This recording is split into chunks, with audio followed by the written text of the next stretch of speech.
Every Friday night, we light the candles before Shabbat and we say, Baruch Ata Nai Enu Melech Haolam, Asher Kideshanu b'mitzvotav v'tzivanu leadlik ner shel Shabbat. Asher Kideshanu b'mitzvotav v'tzivanu. Meaning, blessed be you, our God, King of the universe, who commanded us or sanctified us with the commandment to light the Shabbat candle. Where did God command us to light the Shabbat candle? Where did God command us to light the Hanukkah candle?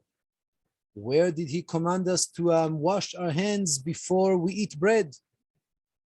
All those things we say, Asher kideshanu mitzvotav vetzivanu, God commanded us. And yet, nowhere in the Torah we can find that commandment. The answer is can be found in this week's parsha, Parashat Shoftim. We're going to read that we have to listen to the rabbis. It says in a parsha, in chapter 17, verse 8, I'm starting from that and we can carry on. I'm just going to make it bigger so you can see. Ki yipale mimcha davar. If you are puzzled, if you wonder about something, ben dam ledam, ben din ledin, ben nega lanega, divrei rivot bisharecha, you have a question whether this is pure or impure, whether that is good or not good, whatever the question is regarding Judaism, what you should do, vekamta ve'alita el hamakom asher yivchar Hashem bo. You should get up and walk to the place that God had chosen. And I'm going to say something that maybe you haven't noticed, maybe you did, but nowhere in the book of Dvarim, which we're in the middle of, nowhere it's mentioned Jerusalem or the temple. I will not talk about this now. It's a fascinating issue that Moshe in his speeches here always mention the place that God had chosen. He doesn't say where. He leaves us vague. I don't know why. I know why, but I won't go into it now. It's very interesting. You can investigate for yourself. But it says there that you must go to that holy place, the place that God had chosen. Uvata el hakohanim. You must go to the priests or haleviim, the Levites, ve'el hashofet asher yeh bayim hahem, and to the judge of your time. Ve'darashta. And you must inquire and ask firmly and don't leave it hanging or unsolved. V'yigidu lecha et dvar hamishpat. And they tell you what to do. Now come the important part. Ve'asita al pi hadavar asher yagidu lecha min hamakom hahu asher yivchar Hashem. Again, it says, that place that God had chosen, you're going to get an answer from.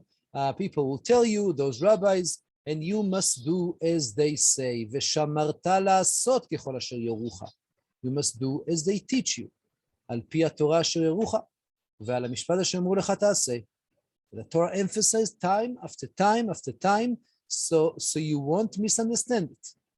You or we must do as the rabbis tell us to do. Not only that, look in the red, lo tasur min hadavar asher yagidu lecha yamin u'smol. You cannot change one bit of what they teach you. Now, if you do, the Torah goes there as well. והאיש אשר יעשה בזדון,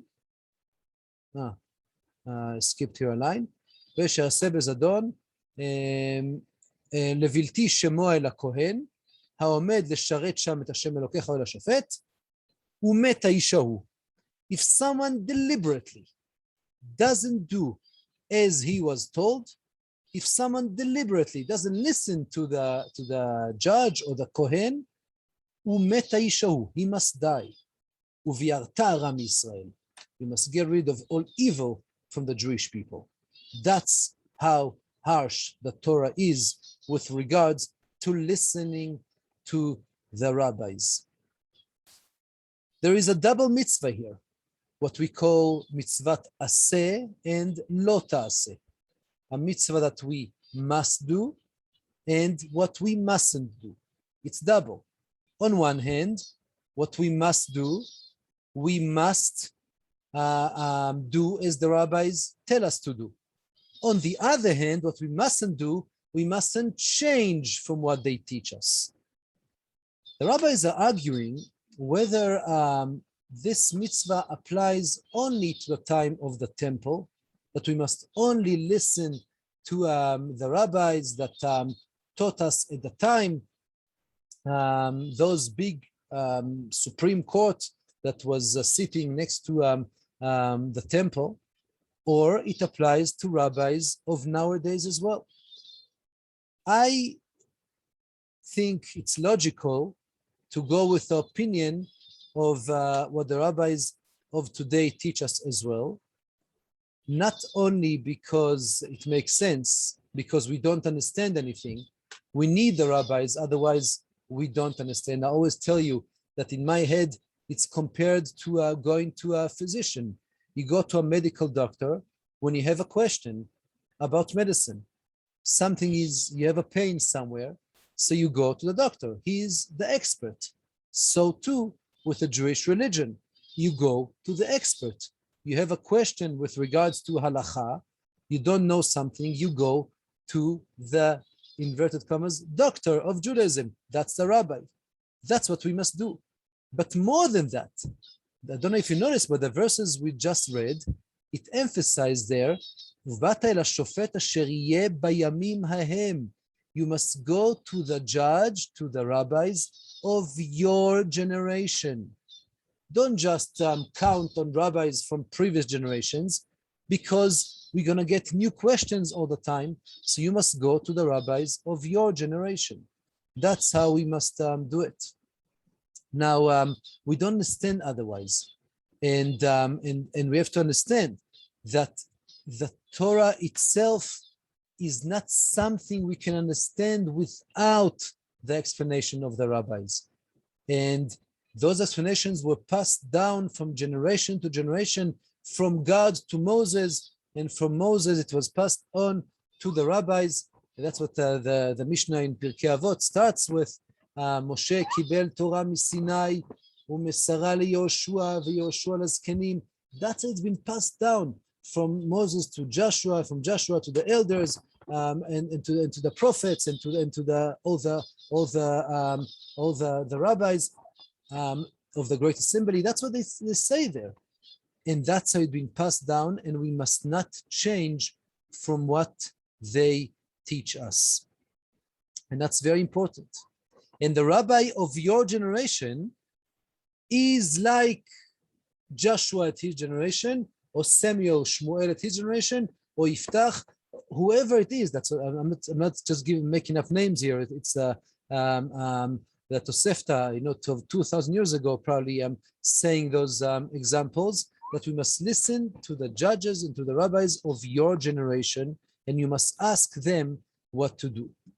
But we have to understand first, what does it mean, the oral Torah? What's inclusive? What does it include to believe in the oral Torah? And so there's a very famous story about a Gentile, a non-Jew, who once came to Shammai.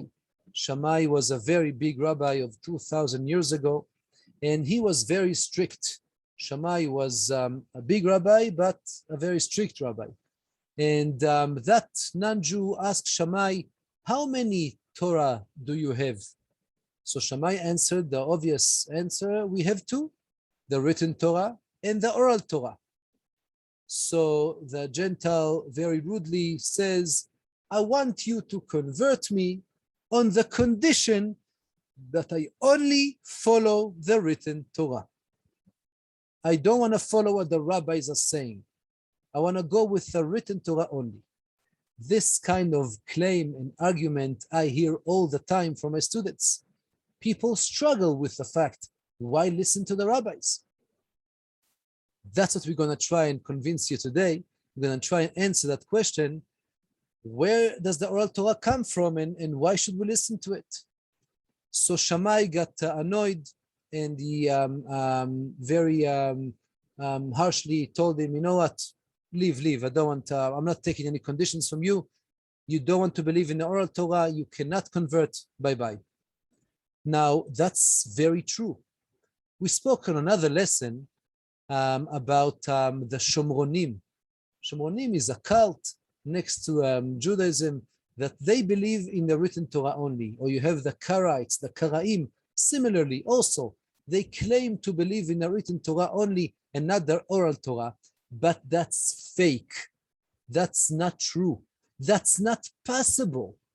We cannot understand anything from the written Torah without the oral Torah. And so let's just go back to the story and I'll elaborate in a second. But this guy did not just leave it as that. And that Gentile went to Hillel. Hillel was the other big rabbi of the generation. And he was very, I would say, humble and easygoing, and no one could upset him. And he was also very clever. And the guy came in front of Hillel, and he told him, I want to convert on the condition that I believe only in the written Torah, not in the oral Torah. So Hillel told him, what? Fine. Do the written Torah is fine. But you must learn what the written Torah says. So please come tomorrow for the first lesson. The guy comes the first day, and Hillel tells him, first lesson, Aleph, Bet, Gimel, Daled. Memorize that. We're going to meet again tomorrow for our second lesson. On a second lesson, Hillel told him, Gimel, Bet, Daled, Aleph. So the guy told him, but wait, that's not what you taught me. Yesterday you said a different order. What's happening here? So Hillel told him, yesterday you believed me. Why don't you believe me today? You must count on me. You must trust me. I'm your teacher. You must trust me, and I'll tell you what the Torah taught us. And that's how Hillel convinced him that there is no such thing as converting without the oral Torah. There is no such thing as converting without everything that's been explained, because it's not possible. The oral Torah comes to fill in the gaps. I think I mentioned in one of my lessons that that's in my head. If you can see my hand, that's a bridge. And you want to cross to the other side. And a bridge in my head is like something you want to walk on safely. But that bridge has got lots of holes. But if you walk on that bridge, you're going to fall in between the holes. That's the written Torah. It's not safe. It's not possible to cross to the other side. You cannot understand what to do if you just follow the written Torah. For that, we need the oral Torah. The oral Torah will come in to fill in the gaps and to explain to you how to cross safely to the other side and how to understand everything. The oral Torah help us in many ways, on many levels. The oral Torah fill in the gaps in the stories side. And for example, I don't know if you know, I think maybe we mentioned it, that the first, what we call Jew, the first Jew, Abraham, we hear of him in the written Torah when he is 75 years of age. When he's 75 years old, God tells him, Lech lecha, leave everything behind and take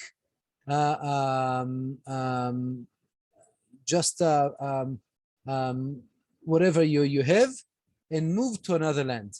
At the age of 75, Abraham takes his wife, Sarah, and his nephew, Lot, and he walked to Israel. Why? Why does God tell him all of a sudden to leave everything behind?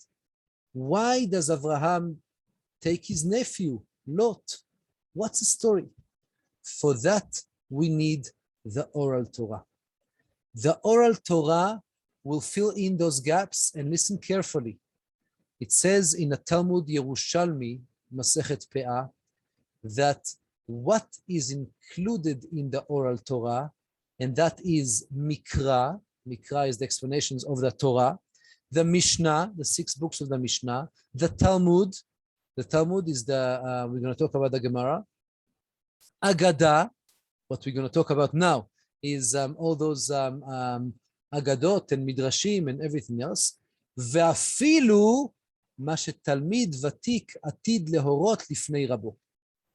Included in the oral Torah is everything that will be said in the future by a scholar, not by a normal person. We're talking about rabbis that will teach things that are new.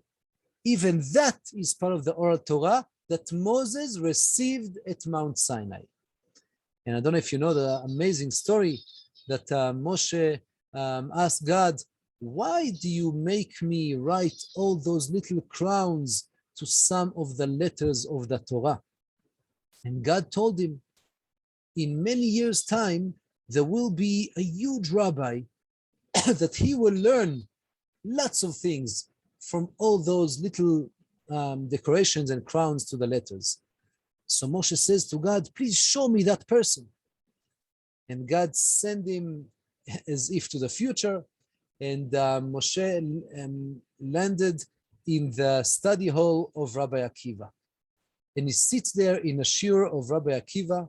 And Rabbi Akiva teaches things that Moshe does not understand. And he becomes weak and scared. And he says, what is this? How come I don't understand this? And when Rabbi Akiva was asked a question by one of his students, how do you know this? And Rabbi Akiva answered that student, and Moshe hears all this.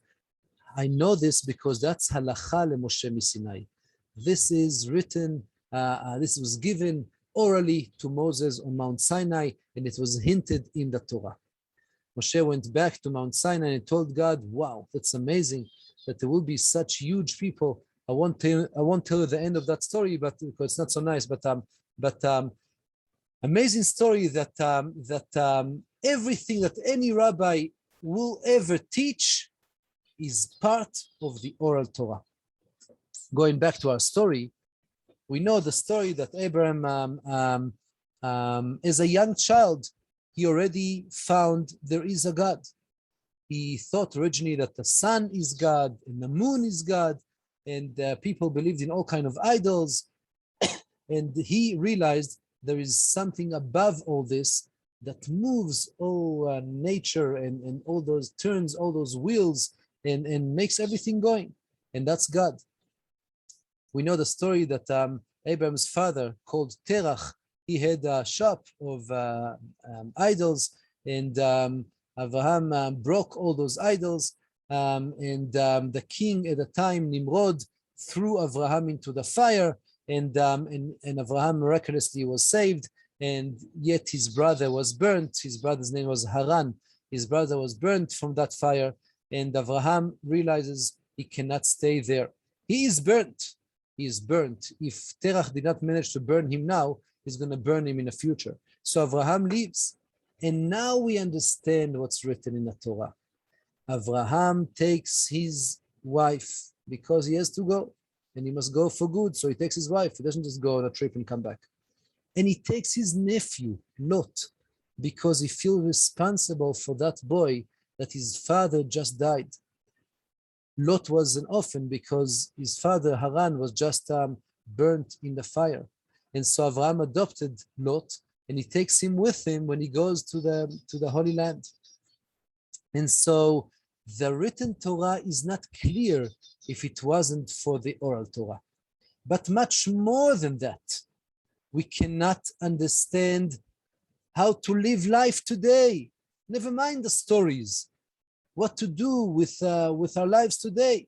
We cannot understand without the oral Torah. And listen carefully, but the Torah itself says that we need the oral Torah. The Torah says we need the oral Torah. How do I know this? Many examples. For example, it says in the Torah, big mitzvah, brit milah. Uvayom hashmini yimol b'sar ulato. Circumcision we must do on the 8th day. Where should we do that circumcision? What part of the body should we cut off? Where is the orla? He doesn't explain that. The Torah doesn't tell us what to do, and that's a very, very basic example. More than that, it says in the book of Vayikra, Leviticus, Ele hachukim. I'll make it bigger because it's very important, you must see this. Ele hachukim ve'amishpatim ve'hatorot.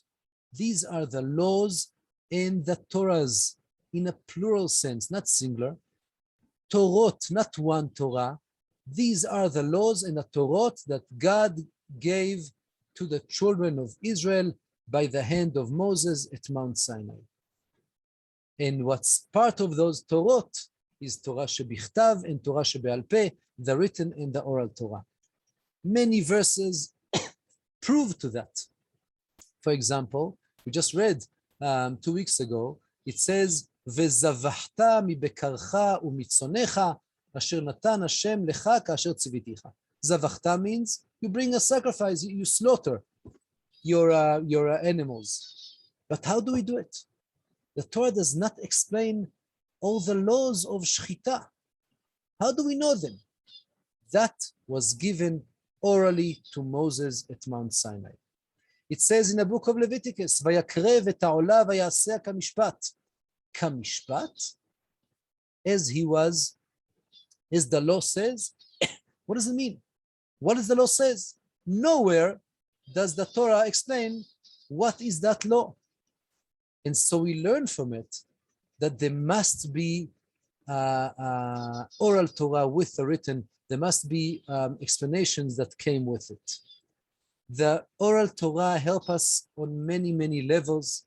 First of all, in a simple understanding of how to read, because as you know, the Torah does not have dots. And it says in a very famous verse, "Lo tevasher gdi b'chalev imo," if you don't have dots, how do you know chalev means milk? Maybe same spelling, chalev, maybe that's fat. Chalav and not chalev. How do we know it's chalav and not chalev? That's the oral Torah. That's the tradition. More than that, the Torah does not have any simone pisuk. It doesn't have any, how do we know when the verse ends, or you must put a comma? How do we know? If someone wants to read the way they want to read, they can take it to an absurd situations and says, it says in the Torah, lo tirtzach, one should not murder. You can say, lo tirtzach. You can change the whole thing upside down and says, no, I'm teaching you, you should murder, you should steal, you should covet, whatever, all those things that it says, lo tirtzach, lo tignov, lo tachmod. If you read the way you want, you can change the whole thing upside down and then get to absurd and crazy situations. Obviously, the Torah doesn't say, no, you should murder. The Torah says you should not murder. And that's how it should be. But that's obvious. The Torah helps us, the Torah shebe'al peh helps us on every aspect of our lives. We wouldn't know how to keep Shabbat. We wouldn't know, in a few weeks' time, it's going to be Rosh Hashanah, how to blow the shofar and what is it made of. We wouldn't know, because it says, Yom Teruah Yelachem. What is Teruah? What do you use for Teruah? A trumpet. What is the horn made of? Maybe it's a cow. No, all those things, a trumpet and a cow is not kosher. And 2 weeks later, we're going to celebrate Sukkot. And there we're going to take the lulav and etrog. It says in the Torah, pri etz hadar. It doesn't say etrog. Citrus, that's all it says. Maybe an orange, maybe a lemon. How do we know it's etrog, the citron? Because of the oral Torah. How do we know what tefillin looks like? It says in the Torah, totafot. What is totafot? We cannot understand anything from the written Torah without the oral Torah. But then the big questions arose. Why didn't the Torah write? How does the tefillin look? Why didn't they write the 39 kinds of works we should not do on Shabbat? There are many answers to that. I'm just going to give you three. Three that I like the most. The most important one, because the Torah develops all the time. It does not stand still. It changes all the time. You cannot write everything.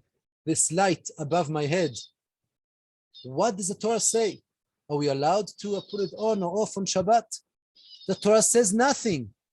because there wasn't such a thing at the time when the Torah was written. For that, we need the oral Torah. The written Torah is only the principles. It only gives us the basic ideas, and from then on, it develops with the rabbis of your generation. What should we do? Now they're inventing cloned meat. You know, they can take cells of pig and make it into a piece of meat. I want to eat steak of pig. Is that considered pork? Something that was made in the lab? It was never a pig. They just took a few microscopic cells and they made it into something big. That's something that they work on today. In a few years' time, that's probably the meat we're going to eat. Is it kosher or not? The rabbis of our generations will have to deal with those questions. Second answer, why is the oral Torah not written? So it will be learned, and they carry on learning it all the time. We don't, if you have a book, then you're happy and you relax, because when you need to, you open the book and you check. But then the big problem comes that if you don't need to, then you don't open. And then you're going to forget. The way to remember something is to repeat it and go over and review and always be in it. And that's when it's something is orally, that's when you won't forget. And the third answer that I have is that you'll be surprised to hear this maybe, but when something is written in a book, there is a much bigger chance of mistakes being made than if something is taught orally. Because if you give two people to read the same paragraph or chapter or a book, they are going to understand differently. But if I'm a good teacher and I teach a class and then I stop and I say, what did you hear? Please repeat what I just said. And I make sure you understand correctly by you reflecting what you heard and saying it over. And that's the best way, so there won't be any mistakes. Now, if that is so important for the oral Torah to stay orally, why do we speak about the Mishnah and the Talmud? It was all written in the Halacha of Shulchan Aruch. What's happening? How come they wrote everything down? The answer is because, yes, originally it should have stayed orally, and that's the way it should be. But unfortunately, since the Jews spread all over the world, and the rabbis realized we have to help them, we have to equip them with books because they don't have rabbis with them. And so the big revolution happened 2,000 years ago, at the year 200, not 2,000, 1,800 years ago. At the year 200 was a very, very big and important rabbi called Rabbi Yehuda Hanassi. Rabbi Yehuda Hanassi was a very unique combination of very important rabbi. All the rabbis realized he's the biggest. And the Romans who ruled at the time, they also liked him. He was very wealthy. He was very influential. He was very, in every aspect of way, he was the right person at the right time.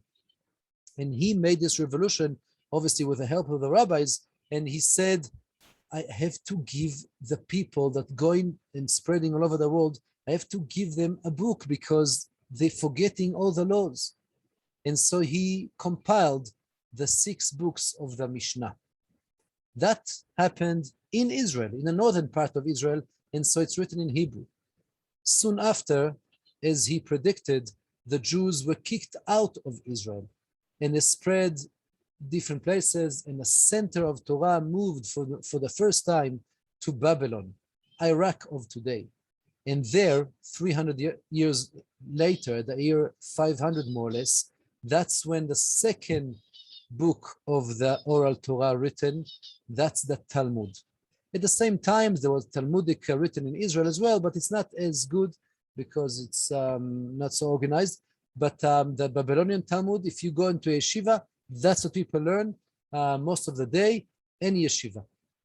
And that's the Babylonian Talmud, and that's an explanation that many arguments and discussions related to the Mishnah. Later on will be the period of time of Svoraim, and then Geonim, then Rishonim, Achronim. We divide the periods of times until today. In the last 500 years, we're in a period of time called Achronim. So all the rabbis of today are called Achronei Achronim, the last of the last. That's how it went and how it goes with the oral Torah. Now, the oral Torah, you have to understand, it's on every level. We said already that every rabbi that says something is part of the oral Torah. But we have different levels of the oral Torah. We have the level of Deoraita, the explanations of what is written in the Torah. For example, we said, Lo ta'aseh melacha, you should not do any work on Shabbat. And the oral Torah will explain 39 kinds of works. Or how does it fit in look? Or it says in a Torah, an eye for an eye. You know that the oral Torah explain that we don't take anyone's eye, but we pay money for the eye. That's the first level. We have the second level that I started with my lesson half an hour ago, if you with me, the lighting of the Shabbat candles, or the washing of hands, or the prohibition of eating chicken with milk. All those things are additional things made by the rabbis. They are important. We don't look at them as if they're not important. They are important, but they are from the rabbis. They're not from the written Torah or the oral Torah that explains the written Torah. It's much later. And we have on a lower level, and that's customs, minhagim. You have customs that are very strong. For example, kippah. Wearing a kippah is only a custom, but a very strong one. We have customs that are weaker. For example, kissing the mezuzah. Not so important. Or eating certain foods. For example, hamantashen on Purim. Whatever, that's not important. So where do the rabbis get their permission to tell us what to do? From this week's parsha. It says, "V'shamarta la'asot kechol asher yorucha." You must do as you are taught, and lo tasur min hadavar asher yagidu lecha yamin u'smol. You should not change from what they teach you. There are other verses. It says in the Torah, "Sh'al avicha v'yagedcha zekenecha v'yomru lach."